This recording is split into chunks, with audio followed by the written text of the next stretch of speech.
I'm 82 years old. I've started waking up with the strange feeling that there isn't much left to wake up for, and that makes you honest in ways you didn't plan on being. I don't have a dramatic story. No scandals, no disasters, just a long, careful life spent trying very hard to be the right kind of woman for everyone else. I was good at it. That's the part that still stings. My hands shake when I hold my tea now. Some mornings I forget what day it is until the radio tells me. My body has begun quietly letting me know it's finished negotiating. I listen more than I used to the pipes, the birds, my own breathing. Silence has a weight when you get old. It presses in from all sides. I live alone in a small apartment that used to belong to my sister. Her curtains still hang in the living room. I never changed them. It felt unnecessary, like rearranging someone else's memories. When you reach this age, people talk to you like you're already halfway gone. They raise their voices, they simplify their sentences, they smile too much. I don't blame them. I probably did the same when my mother was old.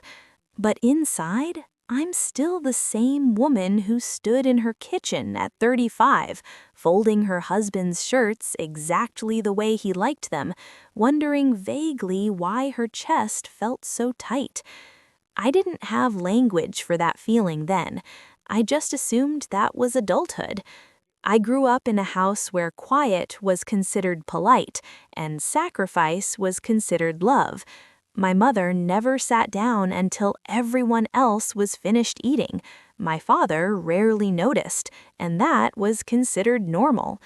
When I was young, being a good woman meant being agreeable, capable, dependable. It meant not needing too much. It meant keeping the house running smoothly so nobody had to think about you. I learned quickly. I married at 22. Harold was steady and decent. He worked in insurance. He brought home paychecks and tiredness and not much else. We didn't fight much. We didn't talk deeply either. We functioned well together, like two pieces of furniture placed in the same room for many years. People said we were lucky. We bought a modest house with beige siding and a lawn that needed mowing every Saturday. I learned how to stretch meals, how to clean without leaving streaks, and how to keep small irritations from turning into conversations.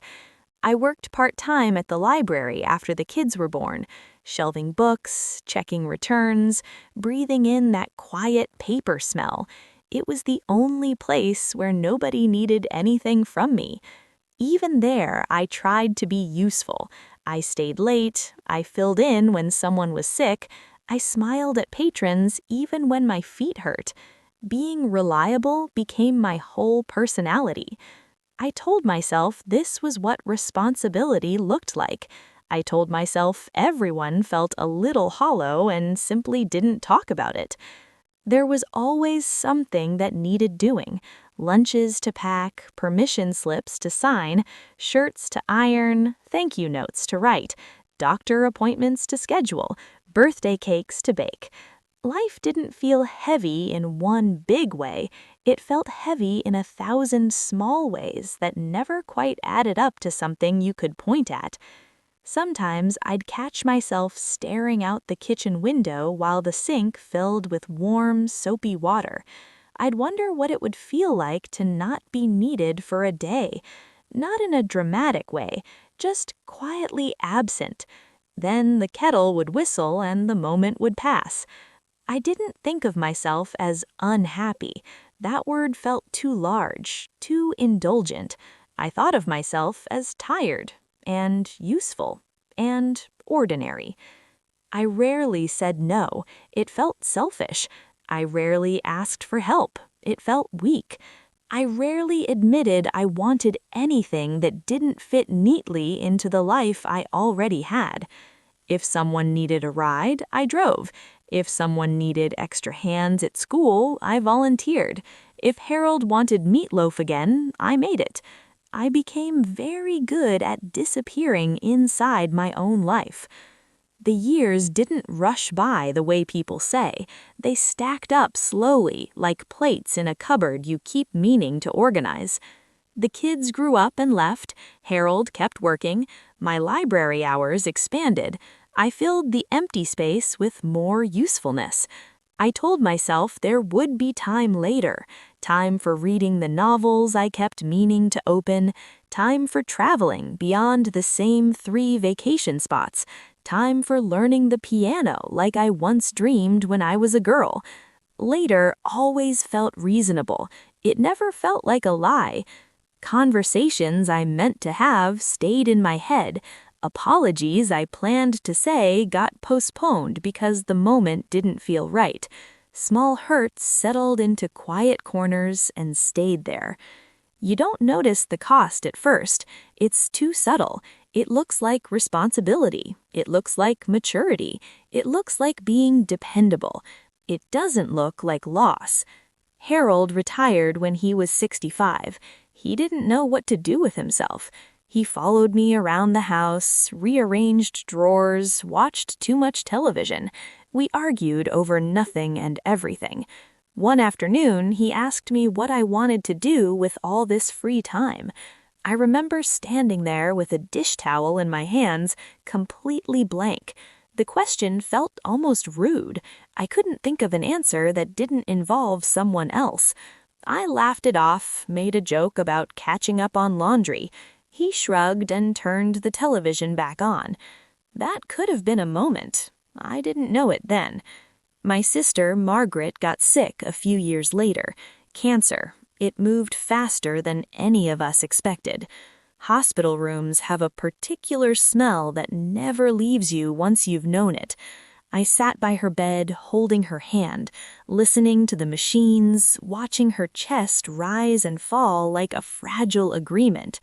She told me she wished she'd traveled more. She said she'd always wanted to see the ocean in winter. She laughed softly, then coughed, then went quiet. I told her she still might. I don't know why I said that. She died 3 weeks later. The house felt louder without her. I kept reaching for the phone to tell her small things, a good loaf of bread, a funny neighbor, a memory that surfaced for no reason. There was no one on the other end anymore. That's when something in me began to loosen, but not in a useful way, more like a thread pulling out of fabric. Harold had a stroke 2 years later, not the dramatic kind you see in movies, the kind that steals pieces quietly.